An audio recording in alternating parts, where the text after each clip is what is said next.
I would first like to introduce the person who made that possible for us. He's amazing for a couple of different reasons. This is Zach Shelton with STEM Excel, and he is our breakfast sponsor. He is a long-time PTA sponsor. I mean, STEM Excel does great things for PTA members. And Mike, I have permission to tell you, Mike's daughter just joined the Cub Scouts, and he was on an overnight camping trip last night. So for those of us who feel tired and a little ornery because it's so early on a Saturday morning, he's got us beat. So would you like to come up and say a few words? Yes, absolutely. Thank you so much. So when I was driving here today, my name is Zachary Shelton. I'm at STEM Excel. Thank you so much for right here in the spotlight. So when I was driving here this morning, I was thinking, I am so tired, and like all of you, I have to balance my work and my home and these PTA volunteer hours that you do. And I was thinking I probably should tell this story. I told it to Jane a little earlier, but I thought about not telling it because all of you make sacrifices every day. You have to balance all the needs of your kids, and I really understand that. So going into this room today, you all have that equivalent of spending the night in the forest and waking up at 5 o'clock and riding here to Thomas Jefferson to come to a PTA. Yeah, no, don't worry. So I want to thank you all for all the work that you've done. Coming here is really important for us. We're working at about 80 different schools. We teach about 3,000 kids a week. On our staff, we have over 100 instructors that are George Mason students, graduate and undergraduate students. We have full-time people on our staff. We have an adjunct professor from George Mason. We have a lady on our staff who is an elementary school teacher for 10 years. And a lady that just joined our staff from Navy Elementary. She was a PTA after-school coordinator for 4 years, very successful program. So we have really high-powered professional people handling parent PTA outreach. Our instructors are graduate and undergraduate students, cybersecurity, computer science, all kinds of engineers. One of the things that we're starting to do is hiring education majors. And these majors, I was telling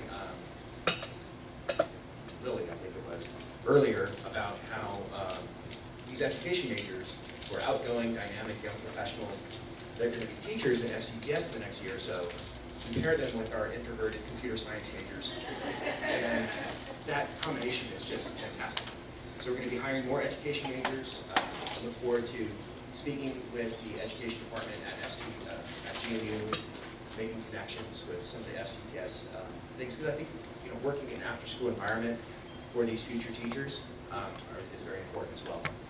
So one of the things that I came here today to focus on was the fact that we all have these pain points in the after-school program. I think one of the biggest ones is roster variation or roster version control. And the second one is that lady or school office administrator that is hardworking, long-suffering, underappreciated, that really makes everything go at your school, that you have to keep a good relationship with. The treasurer in the PTA, right? And then the PTA coordinator that makes all these things happen. So one of the things that we're going to try to do at STEM Excel, and I'm going to be handing these out, is... No way. I'm sorry, I have limited of these. If you could raise your hand if you're from an elementary school. If you're not from an elementary school, you do not take lunches. I don't have enough. It was just one of those things where before leaving last night, I couldn't get the printer to work, so I went to FedEx, got it printed in advance. Just one of those things. So what you're seeing is two different slide decks. One is for STEM Excel catalog, and those are all the computer science courses that we're doing. The other one is an organization called Six Crickets. And there's one right here.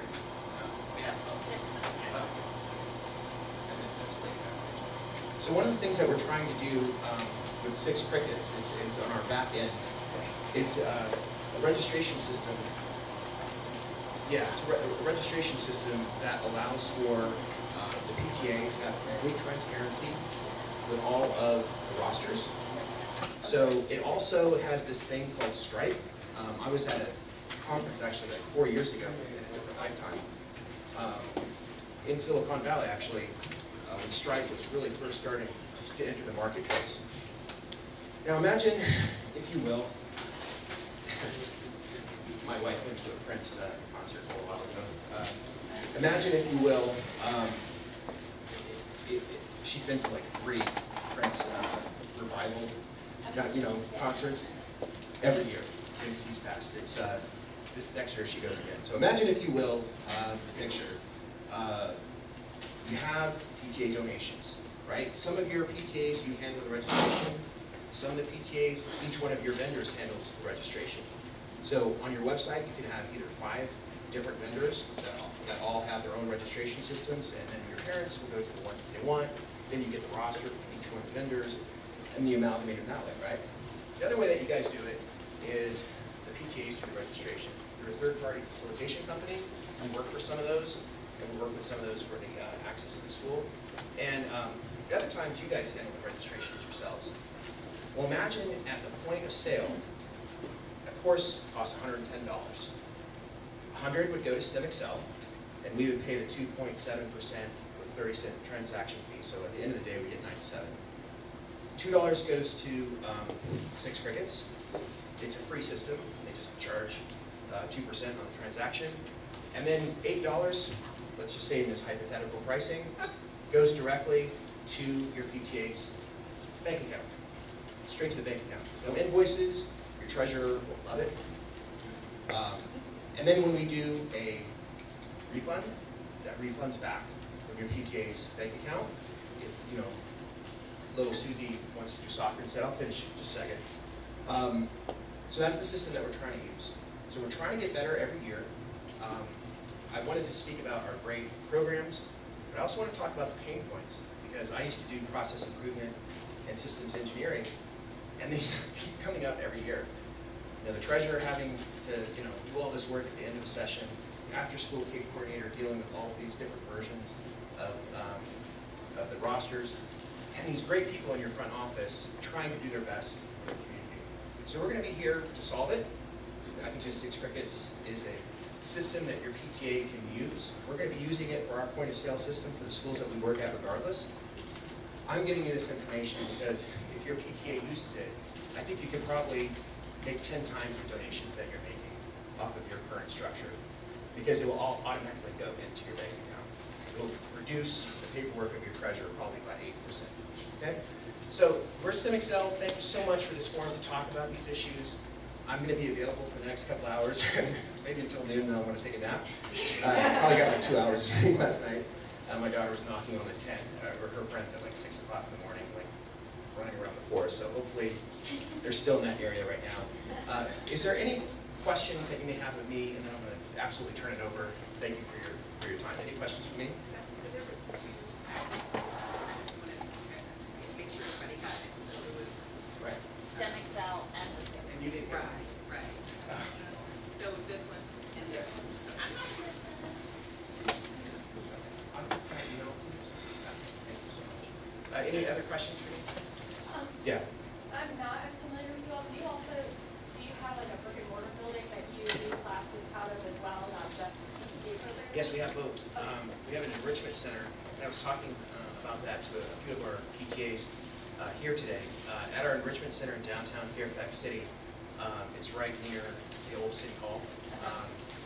We do classes on FCPS days off and in the summer. And a lot of times what we do is on a particular FCPS day off, we'll choose a particular school that we support and make it a fundraiser day.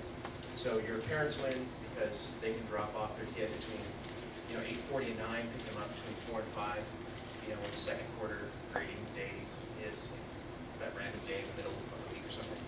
Does that answer your question? So, Yeah, absolutely. So please check us out if you want to set up a meeting. I've got clipboards right here. I'm going to just get out of Jane's way. But I have clipboards here to get people's information, especially you, ma'am, and I'll make sure I can send you a PDF of those. Any other questions? The catalog, all that information is listed on our website. The 6 Crickets information, that was just something I wanted to provide form here, because it's a I think it addresses all of those pain points. The treasurer, the person in the front office, they can click one button and 15 rosters print out at once. They're formatted, good to go, updated, transparent. So that's how we want to do business. But the information about STEM Excel is all on the website.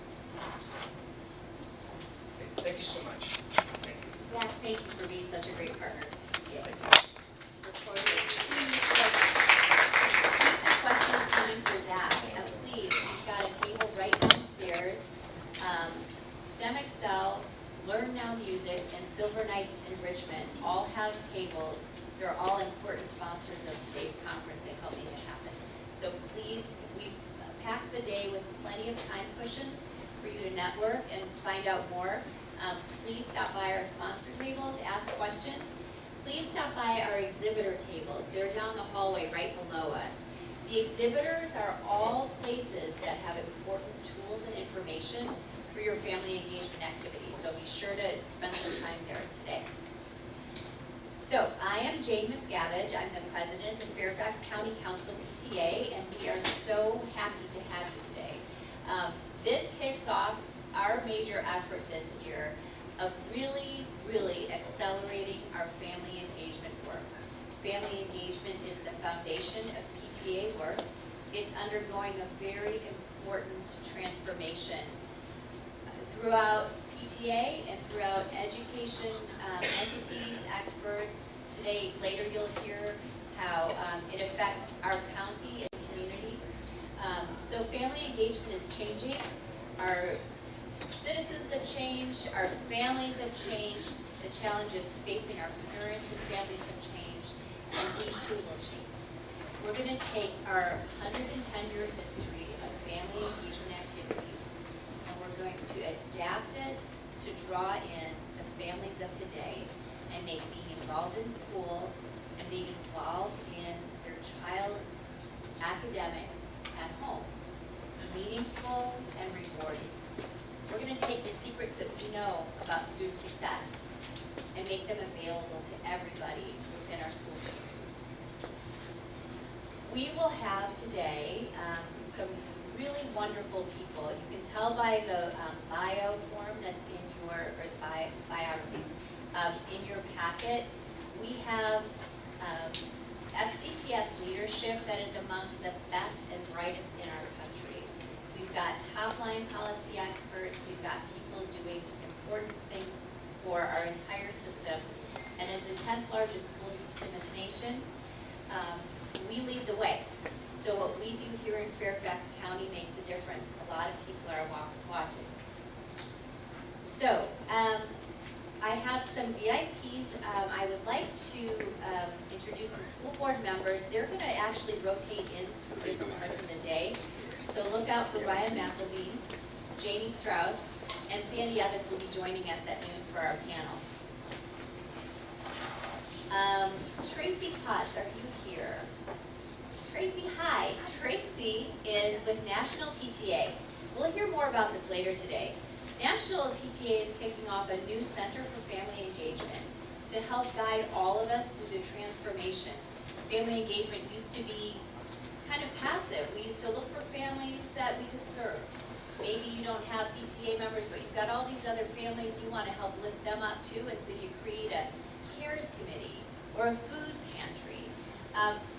Family engagement isn't about service as much as it is about drawing people in and putting them to work at school and putting them to work at home, coaching their kids, taking an active interest in academics at home. So there's a lot to learn from this transformation. National PTA is going to help us with some very special efforts, and actually I'm going to ask you to speak about that during our panel today. We'll talk. Tracy is also a member of the Montgomery County Council PTA. So, welcome, Tracy. Debbie Kilpatrick is our director of the Nova District PTA. That is the level of PTA that supports us and the other PTAs throughout our region. In our area, Debbie represents Virginia PTA. Our executive board, could you just stand up really quick? Stella Pekarsky is our VP of Outreach. She's an important person for you to know with follow-ups. Jenna White is our liaison to the Trauma-Informed Community Network. She'll be presenting one of our workshops. And Joanne Walton is our liaison to SEPTA. SEPTA is our new PTA. It's a special education PTA. It is countywide, like the Fairfax County Council, which means everybody, all parents from throughout the county are welcome to join this. It's an actual PTA, just like our local structures. Okay. What else did I want you to know? On Wednesday, just a quick update, our members in the council are the actual PTAs. We have 175 PTAs. So during our general membership meeting on Wednesday, our members voted to establish a resource fund. As your PTAs are looking for interpreters, translations, we want to help defray those costs. We want to remove all barriers for you at your local PTAs. So on Wednesday, we established a fund to help defray those costs. We established mini grants, $250 grants for 6 PTAs who plan to celebrate National Take Your Family to School Week this year. And we established a $10,000 award fund for best practices in family engagement.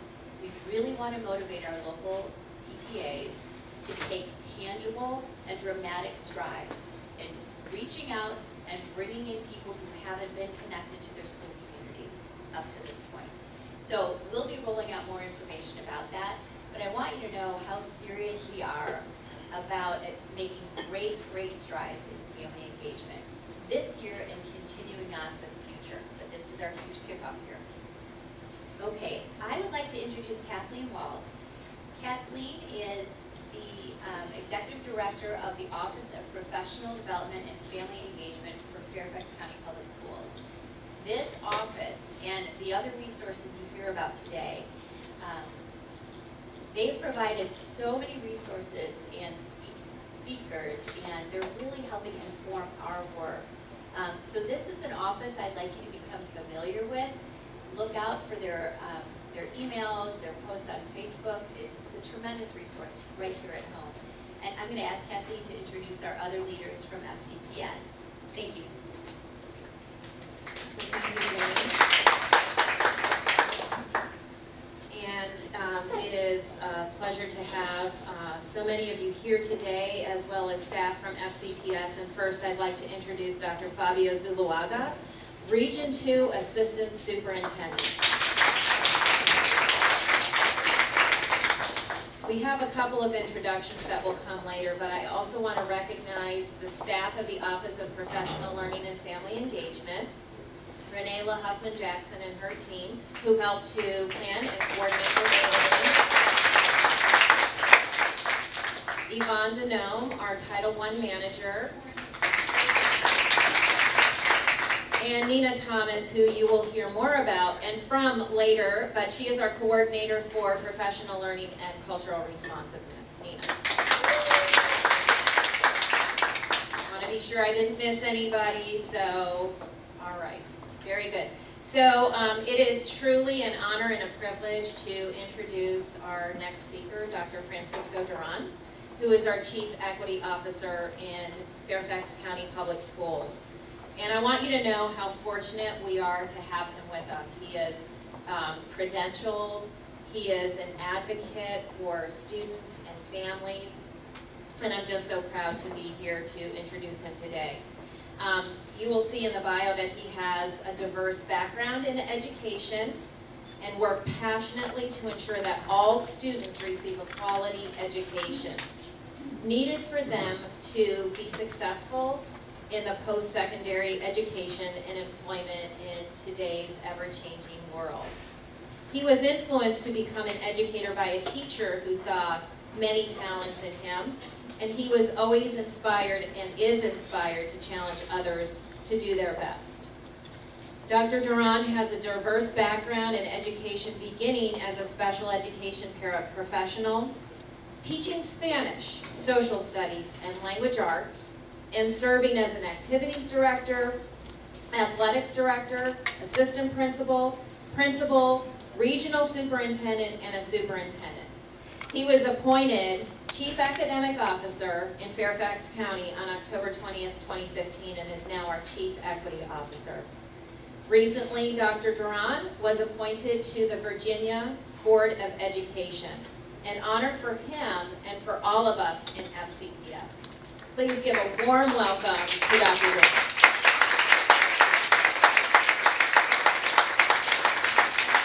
Thank you. I'm just here to bring greetings, so thank you. That's always the part that I don't like about reading any greetings, is hearing your bio read to you. But thank you, Kathleen, I appreciate that. So I'm really here to bring you greetings, and really excited about today's event. All of the offices and the information that you'll be hearing from today are out of the Chief Equity Office in our workshops, so I hope that you'll take advantage of the workshops. Later today, our lunch panel, you're going to hear from our superintendent, Dr. Raybrand, as well as from our new family and student ombudsman, which is a new position that you'll learn about, very exciting new position, Armando Perry. So they will be here at lunch on the panel, so don't leave. Stay for the panel today to hear from that great exciting work that's happening. Just wanted to give you a little overview. How many of you, raising your hand, have heard of One Fairfax? Okay, great. So maybe about 70% of you, so that's fine. I'm excited to see that. We want all of you, though, to know about it and to share the good word about what's happening with One Fairfax. One Fairfax started out as a discussion in a group called the Successful Children and Youth Policy Team, which is a group of individuals that comprised of school district staff, county government staff, as well as parents and nonprofit partners. And we meet monthly to talk about what are those barriers and what are those challenges that our families face, that our communities face, that those who work and live in Fairfax County face, and how can we break down those barriers to success. And in this group, we hone in on children. Well, we recognize as a group that there's a lot more to just having a conversation once a month about it in a small group, that we really needed to think more broadly about that. So several years ago, the group began to talk about how we could partner better with our community, with our county government, with our nonprofits, to ensure and make a statement that we were going to do everything we could to ensure that those barriers weren't there for our families and the folks who live and work in Fairfax County. So in July of 2016, our Board of Supervisors and our school board passed a resolution which defines some aspirational goals for us around making sure that we're meeting the needs of every parent, family, employer, someone who just happens to be maybe passing through Fairfax County, and what is it that we want to say makes us a successful county. So they passed that resolution. It has definitions in there around what that means. I encourage you to look that up and see what the definitions are, because we don't have enough time to get into it today. You're going to hear a little bit more about what it means in action from Nina Thomas. But just want you to be aware that that did pass in July of 2016. A year later, in November 2017, almost a year ago, both boards passed a policy which directed all of us as staff to begin to unpack those challenges and barriers that we see through policies, through initiatives, through resources, and every decision that we make to begin to consider equity, to begin to consider what it means to ensure that we don't leave any child or parent without success or on a trajectory for success. And so in part of doing that, we began to recognize that we needed to invest some different types of resources and change our focus around what it means to really be a One Fairfax. And so you're going to hear from Nina Thomas in a moment about some of that as it relates to our professional development that we're doing on both sides, the county and the government side, and the school system side, as well as some of the things we're doing to support you. And Mr. Perry, our Family and Student Ombudsman, is one example of what's come out of One Fairfax, amongst many others. Also, the school system named me as the Chief Equity Officer, and the county also appointed a Chief Equity Officer, Carla Bruce. And we work regularly to talk about what are those challenges that we can see jointly. And it really is a very positive thing and an exciting thing, because I don't know if you're aware of this, but many school systems around the country have an equity policy and look at equity through their initiatives. Many local governments do. We are one of a handful in the country that did it together. And there's power in that, because when we think about some of the challenges that our parents face, some of the challenges our students face, some of the challenges our schools face, it's not simply within the school system. Many of those challenges are larger and need us to look at some of the housing issues, transportation issues, job issues, economic concerns. So it takes us looking at it from a broader perspective, and having a joint policy has really helped us to do that. And so one quote that I want to pull out and read to you from the One Fairfax policy in closing: the time is now to move beyond embracing diversity. We've talked about the diversity and it's wonderful, and that people talk about how great it is. We can't just talk about embracing diversity as an asset, but we need to begin to implement action, a new growth model driven by equity, just and fair inclusion into One Fairfax, which is a community in which everyone can participate and prosper. And you'll hear a little bit more, like I said in a moment, from Nina Thomas, but One Fairfax and equity is not about race, it's not about poverty, it's not about gender, it's about all of the barriers that might be in place for students or families who need extra support to become successful. Sometimes we get caught up in debates and conversations about equity, and we want to talk about it in a very small sense, and it sometimes is much bigger and broader than that. So we're looking at barriers for everyone, and the definition that you'll see in the policy is about racial and social equity. Sometimes it might be around an issue of where people live in the county. Sometimes it might be an issue around students who are very high performing and who aren't getting the supports that they need, who aren't being challenged. Sometimes it may be for students who happen to not have the opportunity to ride a school bus the same way that others do, where they might ride it for 2 hours and another one gets to ride it for 5-10 minutes, right? So it's looking at those different challenges that students have from a broader perspective. And we're trying to open up that conversation about what it really means to think about equity. Because otherwise it becomes a us versus them. It becomes we're trying to take away from this community to that community. That is not what this conversation is about. It's about how do we all support each other to rise up as one Fairfax, to ultimately be successful. And if we're going to do that, we can't continue to talk in the way we did around equity and to continue this us versus them and this community versus that community. Well, why do you need this? Well, I don't need that. We all need each other to move forward. One last thing I'll say about One Fairfax is that when we began to do this policy work, and this is going a little bit more into detail, but it's an important one, we worked with some economic advisors who came in and did an economic study on our county. And they spelled out that while working towards equity can be a moral imperative, might be something we all feel is important to do to make sure that everyone is successful, it's also an economic imperative.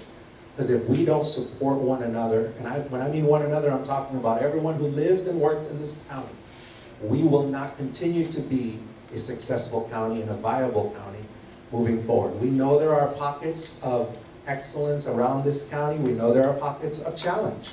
We know there are pockets of poverty. We know there are pockets of affluence. We all have to not think about it in terms of pockets. We have to begin to think about in terms of one county and one community.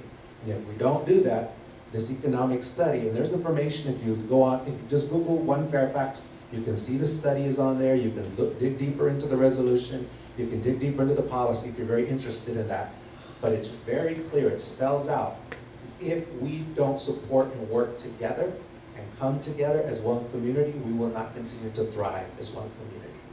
And so today is a great example of how we're doing that, joining with our families and our parents. So I thank you for being here. I know it was hard for some of you, probably not just because of what the other speaker said, maybe you weren't out all night. Maybe it was just waking up on a nice rainy morning when you didn't want to really get out of bed. It wasn't, maybe you had a good night's sleep, but I know just waking up in this cloudy morning with rain is another reason to stay in bed. So whatever your reason was this morning to get here, we all had an opportunity and a choice.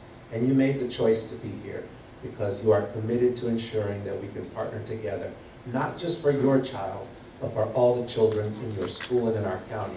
And I know that you don't volunteer be on PTA or whatever organization you're connected to just for your own child, because you could advocate for your own child on your own without taking that extra time. You could just focus on your individual situation dealing with the school system. You do it because you want to make sure that all children are successful. And that is directly in line with One Fairfax and what we need and what we want from our community. So thank you, thank you, thank you. I can't say that enough for being here. Take advantage of taking this information back. Because look around the room. It's a small group in here, but it's a powerful group in here when you see who these individuals are. So I challenge you to not just receive the information this morning, but to take it back and share it. And make sure that all of the parents at the schools you're connected with and the schools you're not connected with. Take advantage, Jane mentioned social media. There's some parents who really are engaged in that, so hashtag away about some of your learnings today. It will be powerful. People will read that and it will have an impact on them. So thank you very much for being here. I want to now introduce someone who is really in the spirit of family community engagement, actually brought her family with her. Her father and her mother are here and her daughters, so we want to also welcome them, and Nina Thomas. So once you, as the bio says, once you meet Nina Thomas, you're never going to forget who she is. She's a passionate, fearless person who's really been an asset to our school system in making sure that we don't just talk about diversity, embrace it, value it, think it's important, but do something about it. And in order to do something about it means we need to build our own capacity. We need to build our own learning about what that means to really do that kind of work. And so Nina has been leading this effort for quite some time on her own, in some ways, for many years, officially on her own. She's had a lot of partners and folks who have helped her, many of you in this room, but officially in the capacity that she had served in Fairfax County Public Schools, she was by herself in this work, and now she has a team of individuals. I know she's thrilled with that and has been moving the work even more forward. So she is our, as Kathleen said earlier, she's our coordinator of professional learning and cultural responsiveness. She's going to come up today to talk to you about what that means. But let's first recognize her parents in the back, if you can raise your hand, and her daughter, who are here in true spirit of family community engagement. So without further ado, please help me welcome up Ms. Nina Thomas, who's going to talk to us about cultural proficiency. Thank you. Thank you all. I'm just going to do some switching around of the presentation quickly, and we will be right with you.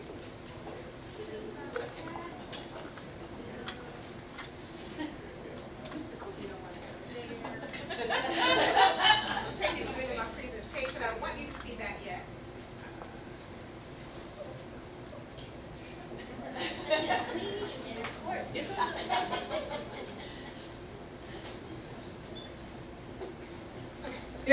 There we go. All right, first things first, I am so honored and grateful to be here, to be able to have this conversation with you this morning, and to share the work that's happening in Fairfax. I'm proud of it. I am the coordinator of professional learning, so I put together the professional learning that many of our stakeholders have the opportunity to participate in. And so what I'm going to do today is tell you about it and give you a sample. So I hope you enjoy. So without further ado, I am going to click. All right, let's get started. All right, so first things first, we are Fairfax, and we're pretty proud to be Fairfax County Public Schools. You know who I am, so I kind of want to get an idea of who's in the room. Do I have some Fairfax County employees in the room? Yes, okay, I have lots of employees. All right, so any students? Do I have any students? It's Saturday morning, I don't know about that. Students, my daughter, she's a student back there. All right, families, FCCPTA families, yeah. And partners, Fairfax County partners. Yeah, there we go. All right, thank you. So that's what I expected and anticipated, and I'm happy that you're here to get this experience today, right? So here's the first question I have for you. What makes you so proud to be connected to Fairfax? What is it? Have that conversation with the person next to you. Why? Why are you so proud to be connected to Fairfax County?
Okay, I'm going to slide my voice back in.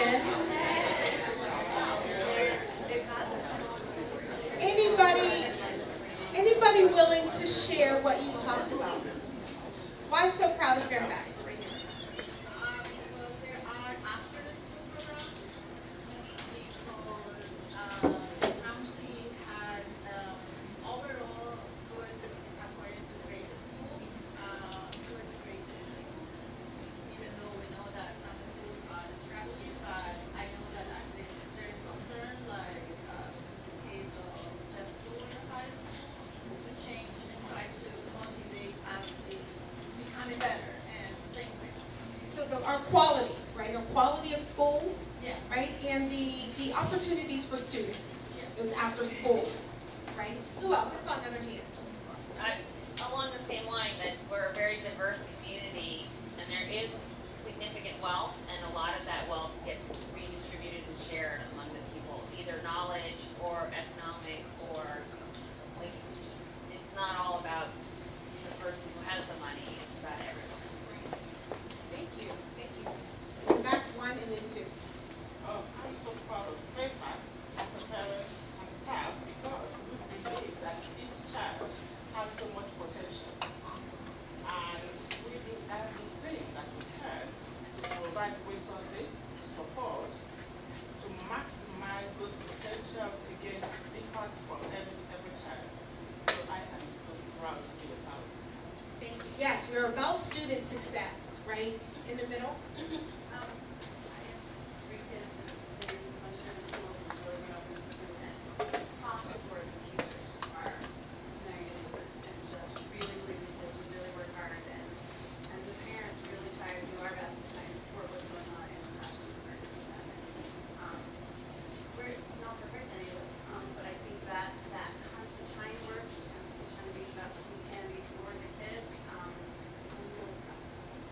Striving to be the best. Quality teachers, right? Yes, and parents working with the schools and those quality teachers to get the best for our students. Right. So thank you for sharing that. Did you want to? Please share. I actually, over the past couple of years of doing a lot of community outreach and activism, have been blown away by the volunteer work and the amount of time that community members have spent trying to raise each other up, and I think that is huge. So our community, yes, supporting our students and our families as well. Thank you for that. So thinking about my connection to Fairfax, I'm a proud employee of Fairfax, and when I had to answer this question, immediately I thought about the opportunities that Fairfax provides for its employees, the professional learning that they provide, and then the the opportunities for success to move up in Fairfax, as well as the resources. I came to Fairfax from Florida, and I remember going into the copy room and having to punch in my code to get my 30 copies that I was allowed to make. And when I came to Fairfax, I remember thinking, no code? I could make the copies that I need for my classroom. So I was very appreciative of that. So the wealth of resources that we have in Fairfax is something that I value. And also, I'm going to take it back to that level of diversity that we have in Fairfax County that I embrace and I appreciate for myself and for my family. Right? I think about my daughter. She is 9 years old, and she has the opportunity to collaborate and see differences that she wouldn't normally have seen where we came from. So I truly value that, and with the work that I have to do in Fairfax, it is just I'm connected. I'm very connected to it.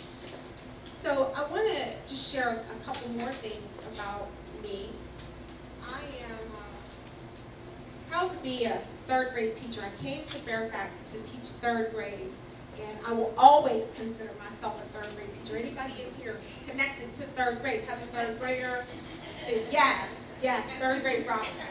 It is the best because like kindergarten, first and second, they're getting into school every year is new. But it's like third grade is that year that they have arrived. Like I get this school thing, right? And so that's what I appreciated about third grade. So I came here to teach third grade, and I come from two parents where my mom was a teacher. My mom taught every grade from first to sixth, and mom was a teacher, and dad was a police officer. Mom, teacher, dad, police officer. Very grounded in community and understanding what it takes for children to be successful and that connectedness. So with that said, what I'm here to do with you this morning is to engage you in conversation. We're going to learn together, we're going to communicate, and we're going to understand this work of equity and cultural proficiency and responsiveness in Fairfax County Public Schools. So it's not going to be just me up here giving you some information. I'm going to ask you to think about some things and have some more conversations and share with me as well. So this whole idea of equality versus equity, is there a difference? What's the difference? So I'm going to show you a picture, and I'd like you to have a conversation.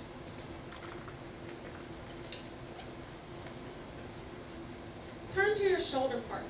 What is it that you see?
Okay, so I welcome you back.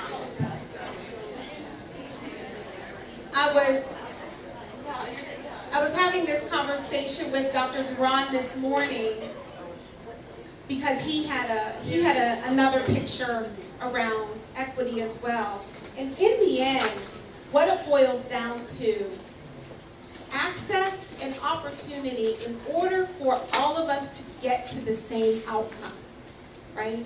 In order for all of us to get there. And it's not necessarily a matter of I'm going to take away from you and give it to them so that they can succeed, but it's a matter of giving you what you need in order to succeed. Giving you what you need in order to be successful. So thinking about the outcomes that we have for students in Fairfax County Public Schools, thinking about that idea of portrait of a graduate, what do our students need in order to get there? And do we have some students that are not getting access to what they need in order to get there? And in order to see that, in order to be able to see the inequities that lie within those ideas, we have to be able to tap into our own perspective to see where we stand in order to figure out what someone else might need, right? So we're going to focus in on this idea of equity, and then we're going to tap into this bigger idea of cultural proficiency and what that means as it relates to equity. So here's our first activity. I want you to think about if this world that we live in were a village of just 100 people. So in your mind, the world is now 100 people. With a partner or a small group, you have about 2 minutes to describe the people in the village. And this is what I want. I want you to think about, what are the demographics? Talk about gender. Talk about language. There's only 100 people. What's the lifestyle like? Religion, faith. What are the different roles? What are the age groups? What's the family dynamics like? A village of 100 people. Have that conversation. So this is what you want it to be. This is what you want it to be. What you envision. The world is a village of 100 people. Tell us about it. Have that conversation.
one thing about your village.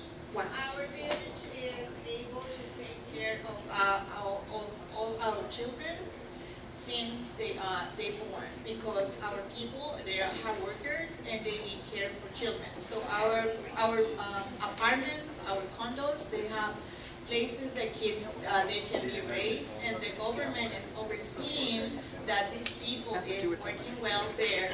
But by law, our condos and apartments, they do have a place to play, a place that kids can have fun, and they are overseen by the county. Okay, so this village is very well taken care of and considers our children, and we have resources for families and children, and the government is taking care of them.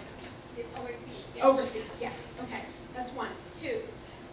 The idea for another village is the fact that with 100 people, it would be exact microcosm of the world right now. Okay. But the overlay would be just with the village, there'd be care for all. Okay, care for all. So we wouldn't change, we wouldn't tweak anything about the age, or any of the things you have represented there, but it would be exact microcosm of the entire world, not just America.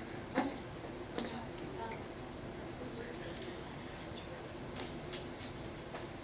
I think of it, the village as a human body. The human body has each organ and each part of our body doing something. As a whole, I could walk. If I wanted to move my hand, everything works toward walking. So if each one, it can be everything in their own language, their own room, they have their own religion. But if we are all going for one, that basically is unity, which is all together to do something. So it's not any one of the organ is above, like heart is better than the eyes, and we need all of them. Okay, so no hierarchy. No, nothing in that level, but each gender or whatever, they do based on their capacity, but it is not above and beyond. Thank you. Did anyone speak to demographics or gender? Is the village all male, female? Anybody talk about that? We say it's mixed. Yeah, I realized that the Hold on.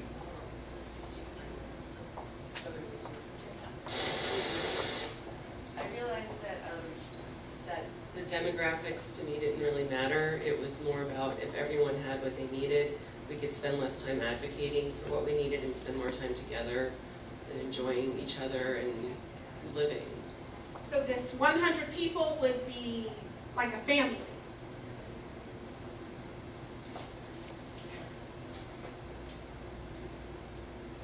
So let's look at if the world were a village.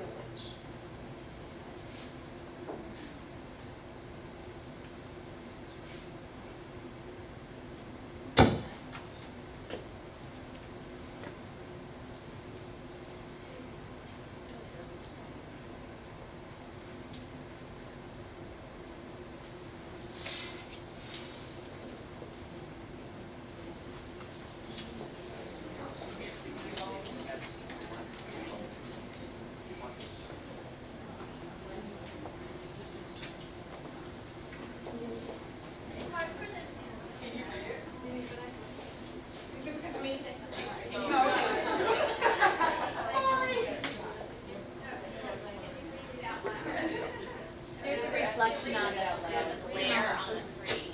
All right, so starting from the top, 52 female, 48 male, 33 would be children, and 6 over the age of 65. 58 would be Asian, 79 would be persons of color, so non-white. 30 would be Christian. 6 would own half of the village's wealth. All 6 would be U.S. citizens.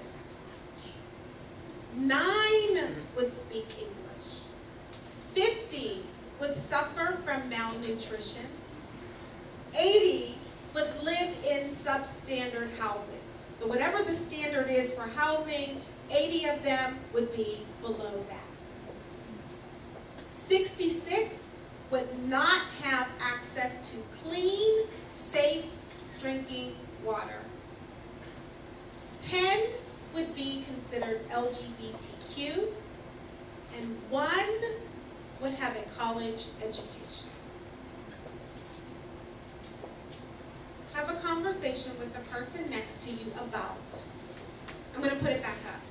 What surprises you? What did you already figure about this? And maybe what would you like to investigate? Have that conversation with the person next to you.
Okay, so only for the sake of time, am I going to welcome you back, because I know we could continue to talk about this, right? We can keep talking about it. So, for the good of the group, who's willing to share what surprised you? What were you like, wow, that's surprising? Surprising. Okay, one in the back and then Yeah, the last one. One would have a college education. That's One. surprising to me. One would have a college education. And that's surprising. Why? That's surprising to us. Why? We're in a county full of overeducated kids. Because here, Fairfax County, in this bubble, what is it about? You see it on, hello? What's it about? College education. What else? What else surprised you? Right here.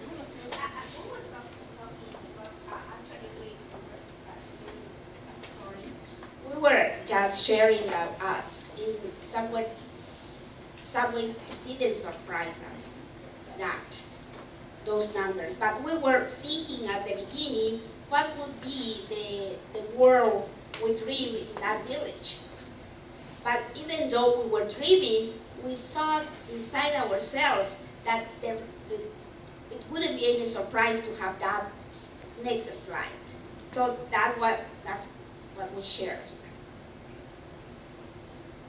Even though in our world we would like the 100 people to live in peace and have all that, then inside we were thinking, Reality. yeah, reality Reality takes us to that one. The other thing is that we thought this is a snapshot, but as this community were to progress, my guess is the 6 U.S. citizens would then make others learn English, would change things or make something different. Would they? Would no, I meant make things like the language would. When you said 6 would only be speaking English, my guess is they would make others have to speak English. They would. Do you see what I'm saying? Like eventually. I'm not sure. I'm not sure that it would happen that way. It says because if they have all the money, but it says 6 would own half the village's wealth and be U.S. citizens. Does that necessarily mean that those 6 speak English? I'm guessing that the wealthiest speak English. That's my guess. I mean, if we're really taking how it goes. You said the wealthiest. I don't know.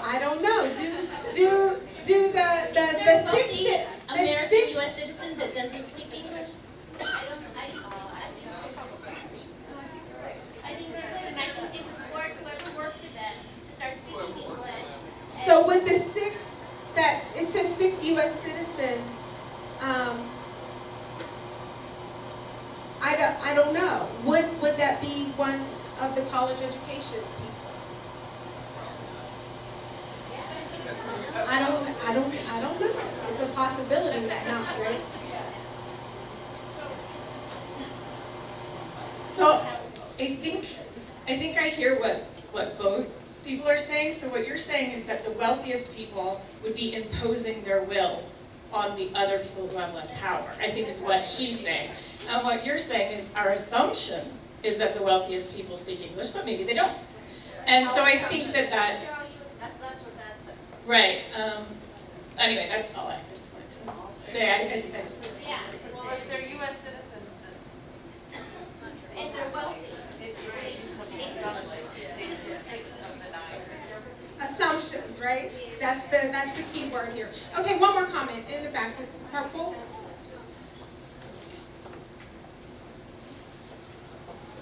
Hello there. So I in particular, I wasn't surprised by any of those numbers, but sadly, living here in the United States, we don't think about any of those numbers because even what we would consider to be substandard housing is not substandard. Maybe having too many people in a home that has electric and water and sewage is it's not ideal or convenient, but it's not substandard. So we are in a bubble where sadly we are desensitized. We don't experience any of these many of those challenges we do not experience on a daily basis. Even the malnutrition.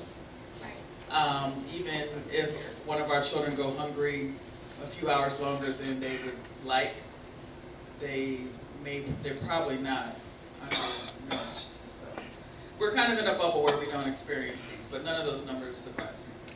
Thank you. And even more importantly, the 6 would not have access to clean, 66 would not have access to clean, safe drinking water. 66 out of the 100. Only for the sake of time in honoring your time today, do I need to move us along. But thinking about our perspective when it comes to these numbers in the conversation, that's ultimately what it's about. It's our perspective. And we do live in our bubble and have to step outside of our bubble to understand people. So I want to just share some data with you. This is U.S. Census data from 2000, the latest U.S. Census data from, updated in 2017. So this is what the U.S. looks like when it comes to, and these are their titles: minorities, foreign-born persons, and languages other than English spoken at home. So this is what the United States looks like. So this is the U.S. What does just Virginia, what does it look like?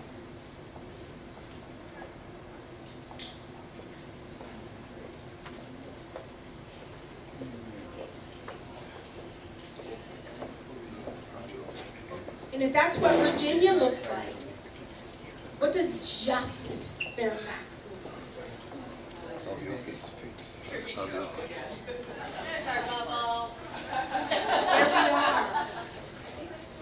Here we are. We are full of diversity. The numbers don't lie, right? So if this is who we are, there's a level of perspective that we have to have in order to best serve this community.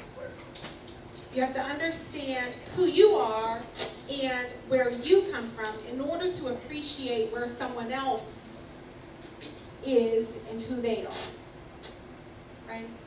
And ultimately what it's about is how you've been cultivated as a person. Reflecting on, this is how I've been created, this is why I think what I think, this is why I value what I value. And when you understand that, you're more willing to appreciate someone that might be different from what you are. So thinking about that cultivation, I want you to take a look at this cultural iceberg. People say the word culture and immediately think, oh, that's when I see the different foods, the festivals, the clothing, the dances, the performances, international night. But what we really have to understand is that culture runs deep. And the deeper you go on this cultural iceberg, that's the real you. So you start to have conversations about communication, how you communicate, personal space, touching. You ever meet a hugger? It's just, they'll let you know I'm a hugger. Right? Okay. And, so I've looked at this iceberg many times. And when you really start to go deeper, you tap into what people really value. And so one of them says relationships with animals. Relationships with animals. I know, right? So I have to think about that. Relationships with animals. I grew up, the dog was outside in the doghouse. That's how it was. Dog wasn't at the table in the kitchen in my bed. No. Outside in the doghouse, right? And I have many friends that dog, if the dog is sick, if the dog, they need to take off of work, they need to, right? That is their child. So when you understand, and you can easily disregard that and say, that is ridiculous. That someone isn't here because of their dog, because of me and my thinking about the dog is outside and, we feed the dog, give it water and food, good, right? No, very different. And you're able to connect and appreciate what they value when you understand those type of things, right? The one down here talks about approaches to, what do they tell you to talk about not to talk about when you go to a party? Religion. Why? Values and beliefs run deep, right? It says approaches to religion, courtship, marriage, raising children really tick me off. Tell me how to raise my daughter, right? Or bring the wrong person home. Talk about you're going to marry him.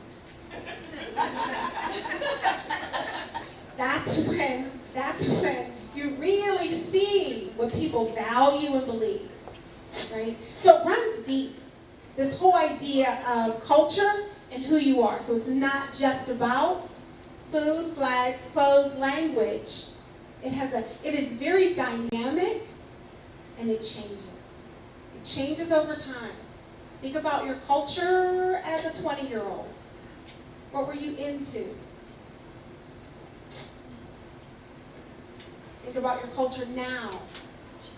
I'm in my 40s, very different. So it does change.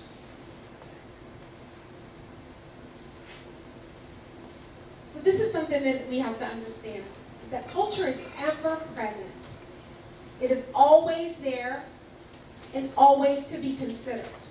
Why? Because it shapes who we are, and it affects how you are most likely to act, how you are most likely to behave,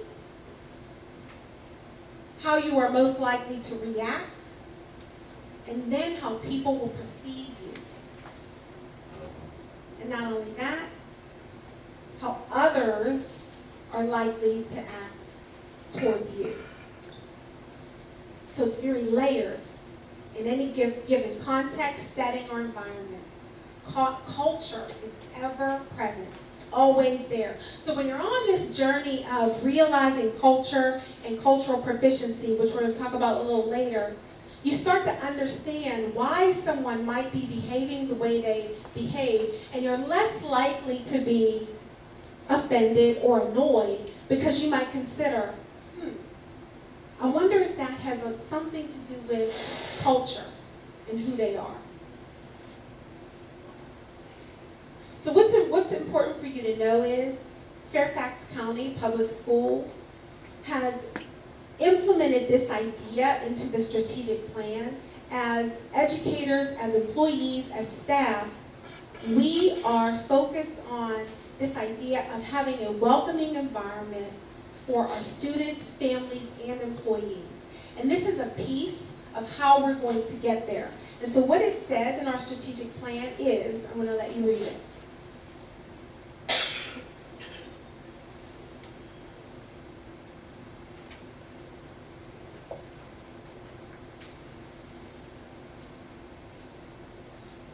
So it's saying that we will learn more and exercise this practice of understanding our families and our students and our staff in order to get our best work done.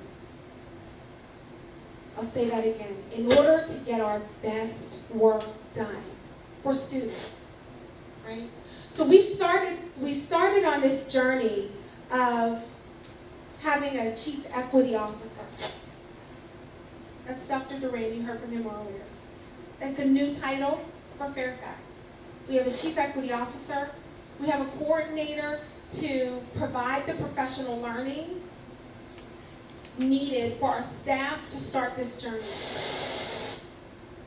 We have an equity specialist team that needs to support that idea of all Fairfax County employees, and that's all. That's instructional employees, that's central office employees, everybody on this journey of learning what this means, how we're going to do it well, all for the sake of our students, right? And then the other thing is we have the role of an equity lead in every school and office. So we're building capacity for the work that has to be done. Because we are large, we are grand, and there is more work to be done. We are doing very well. We do a lot of good stuff, and there's more work to be done. So why cultural proficiency? Why this idea? This is why.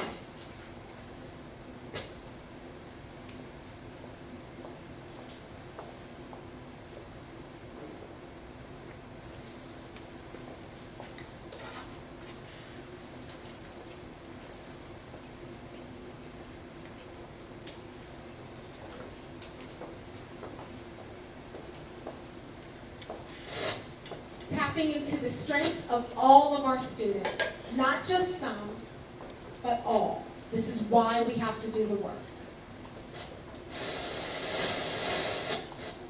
And this idea of understanding students, families, and employees is an inside-out process. It's inside out because it starts personally.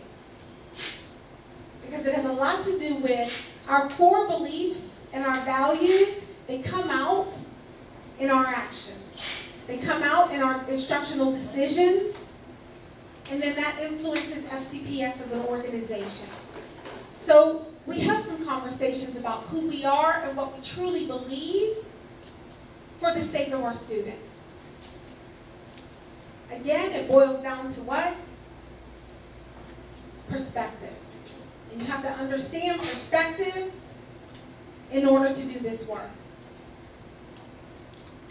So I'm going to give you a sample of some of the work. Assumptions, we talked about that earlier, right? Assumptions, bias, and stereotypes that get in the way of understanding culture and identity in order to serve students well. What gets in the way of that asset thinking versus deficit thinking? What gets in the way of constantly thinking about what students can't do versus what they can do and meeting them where they are? Right?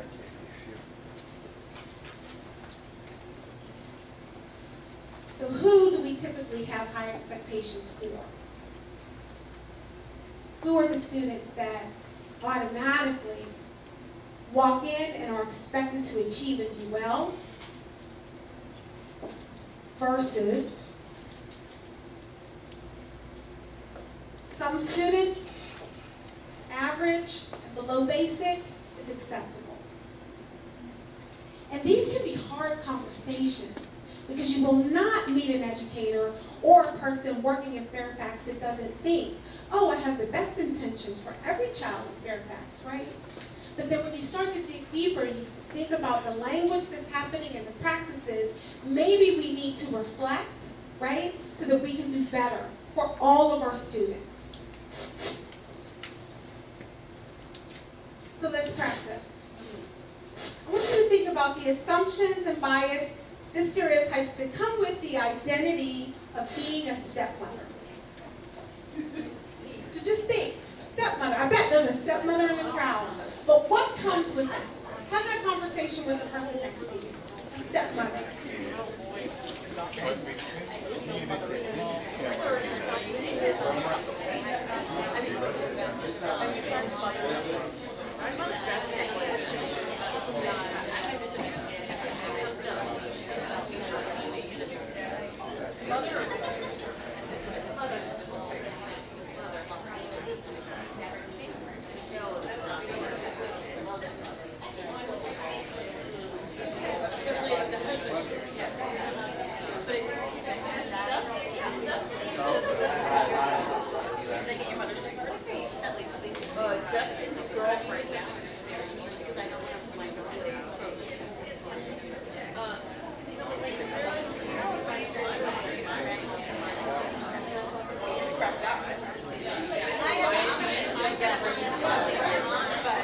Okay, so for the sake of time, I'm going to slide my voice in. Ideas on a stepmother. What comes to mind? I heard Cinderella, self-serving, Abraham Lincoln's stepmother. Okay.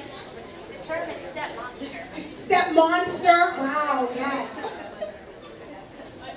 And uncaring. All those words, right, related to the title of stepmother. Very opposite of mom. Right? Very opposite of mom. Okay, so what I'm going to do right now is I want to share a video with you.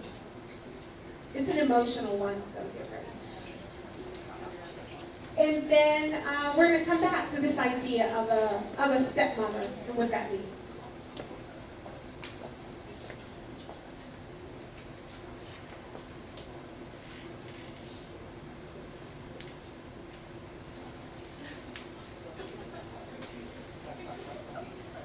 You're all having fun.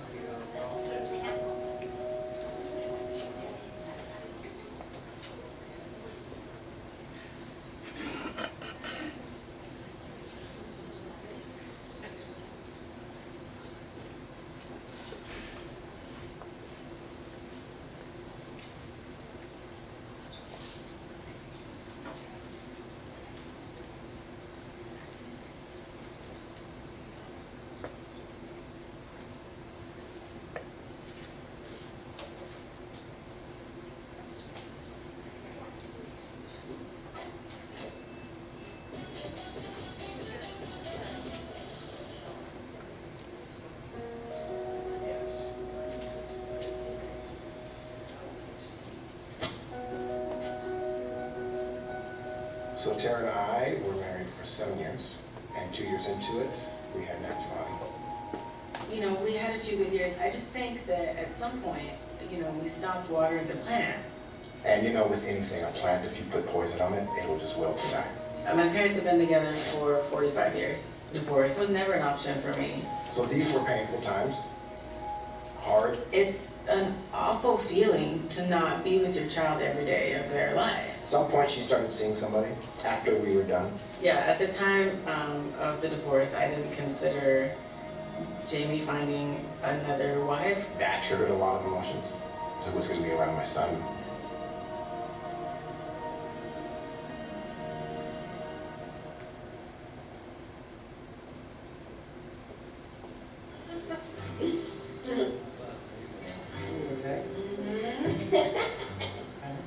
The idea of Jason being a co-parent was the easiest thing. I mean, he's completely born to be a father. So for me, as Nack's stepdad, when I introduce him, I never call him my stepson. Like, this is my son, and I let Nack know immediately when I married his mom, like, you're my son, you're my blood. He fully embraces him, goes to his basketball games, goes through his homework, gets. I saw him cry once when my son wasn't telling the truth about something. I saw Jason, like, be hurt, like he's invested in him. Like, we play around a lot, but a lot of it, at this stage, especially being 12 and 13, is like how you move through this world as a man. Jason has this way about him that's something I don't have, which is like structure. By the grace of God, I was blessed with a new husband, and Jamie was blessed with a new wife. I don't care who these other people are with my kid, it's just not me. So I love Jamie and I love Natasha, but it's not me, and so that's my struggle. Like that's where I fall apart all the time. Nack's relationship with Natasha is great. He just has a huge heart and kind of accepts a lot of people into his world, and she makes it really easy.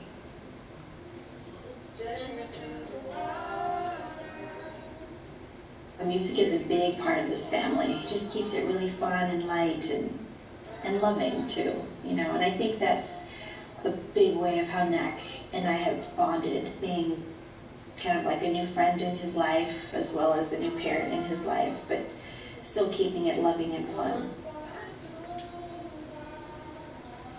One of the things I'm going to do today is I wrote Jason a letter, which opened up a lot of stuff about how I feel about him as a man and as a father to Nack, a co-parent. I haven't had the opportunity to really sit with Natasha and thank her for all the incredible work that she does with my son. She needs to hear it and she needs to know.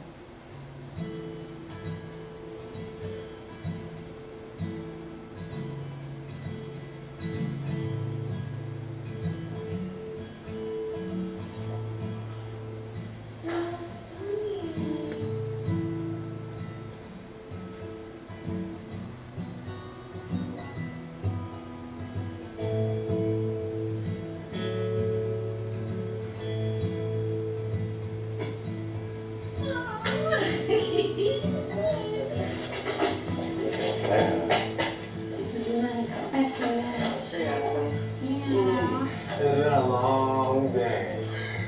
A long day. So I wrote a letter to you. I'm going to read it. Aren't you supposed to be someone I hate? Aren't you supposed to be someone that challenges my own manhood? This new woman in my life, a new pair of arms that my son would be cuddled in. I knew I was not being replaced, but you were only adding more love into Nack's life. You're a man of integrity, a man of skill, a beautiful husband. You are so kind, tender-hearted woman who I could clearly see loves Nack from her core. I admire you, and I'm grateful for you. There's this saying about happy wife, happy life, but I also believe that your love for Jamie makes him a better dad for Nack. He's so lucky to have you. I know how powerful it is for a boy to see that his mother is loved, because that's how he's going to treat his wife. And you're doing that for him. You're doing the things I couldn't do. And I love you for that, man. I'm supposed to not love you for that, but I do. And thank you for being who you are and for loving my boy. You are truly already a wonderful mother, and our journey has only begun. Love you.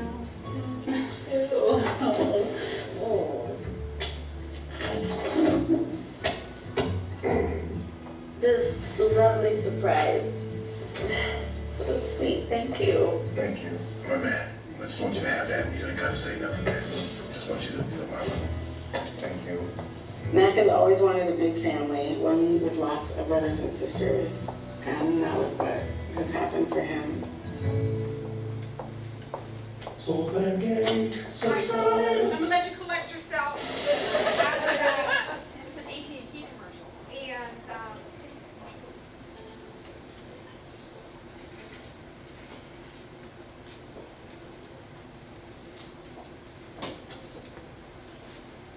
And think about what were some of the adult behaviors that serve NAC well.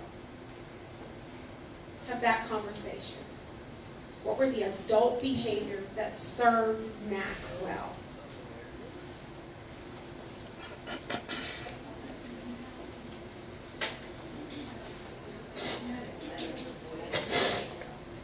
Talk to your, yeah.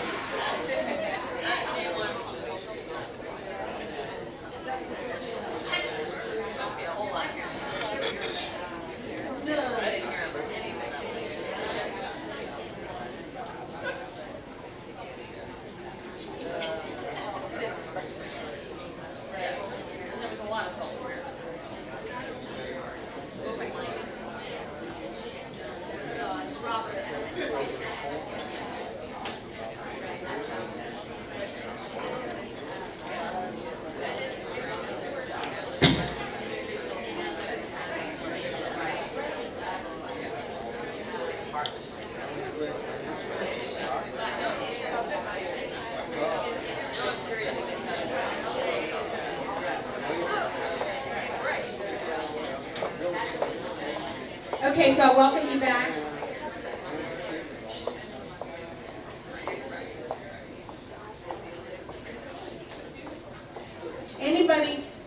Anybody come up with the idea of some humility for serving NAC well?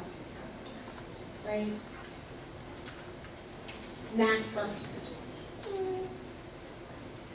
So the big idea for Fairfax County Public Schools, students first. So what is it that we all have to do in order for our students to get their best work done, to get their best learning? What is it that we all have to do? By name and by need.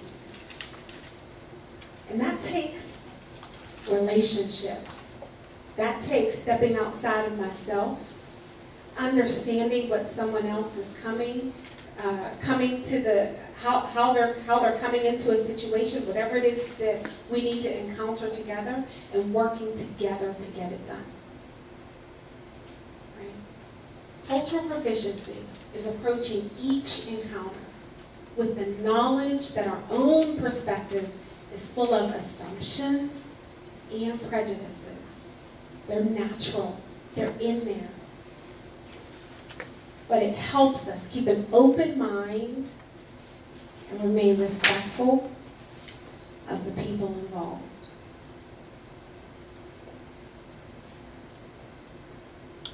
So what does this look like in our school system? Thinking, how might being culturally proficient impact my relationships with parents? How does this correlate with student achievement and discipline? It's a lens that we have, and we're widening the lens with every conversation. We're widening the lens, understanding that it's a journey, and it takes time to get there. It's reflective, and it's a mindset. Every student walking into every building feeling supported, safe, valued, and understood. That's the goal. That's the foundation for getting the best work done in a school.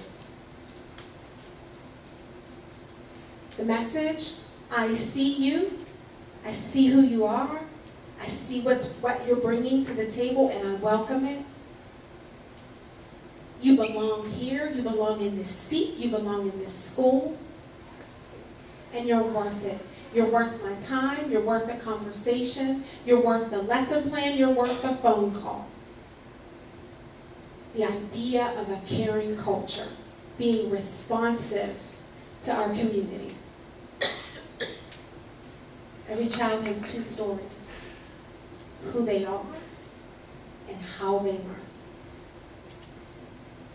And lastly, Fairfax County Public Schools.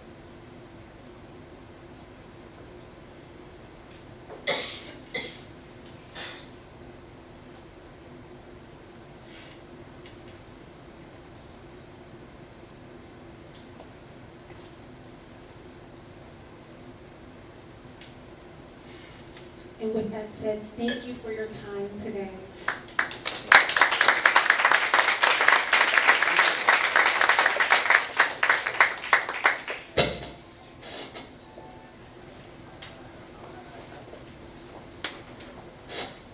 Real quick, I want to acknowledge Dr. Ivy, who's joined us. She's our deputy superintendent when we announced people were here earlier. So Dr. Francis Ivy, thank you. I am in trance by Nina Thomas and her message. So I'm going to pester Nina for a copy of the PowerPoint, and we're going to find out how to make the slides available as a follow-up to the conference, because there was so much that I know we all want to go back and review and embrace. And it was worth every single minute of listening to her and to hearing Dr. Duran. We have a nice group to run late this morning. So if you would, we're running about 10 minutes behind. We've built in time for that to happen. But our workshop presenters are ready downstairs. The blue piece of paper in your folder gives a brief description of each workshop. You are free to choose where you'd like to go. We did not ask for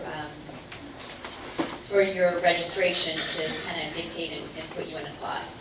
So all the rooms, if you just go right down the stairs and turn right, all the classrooms are next to each other, and you can go look at the classroom number. And in between, if you can grab a cup of coffee or a snack, please help yourself. Thank you.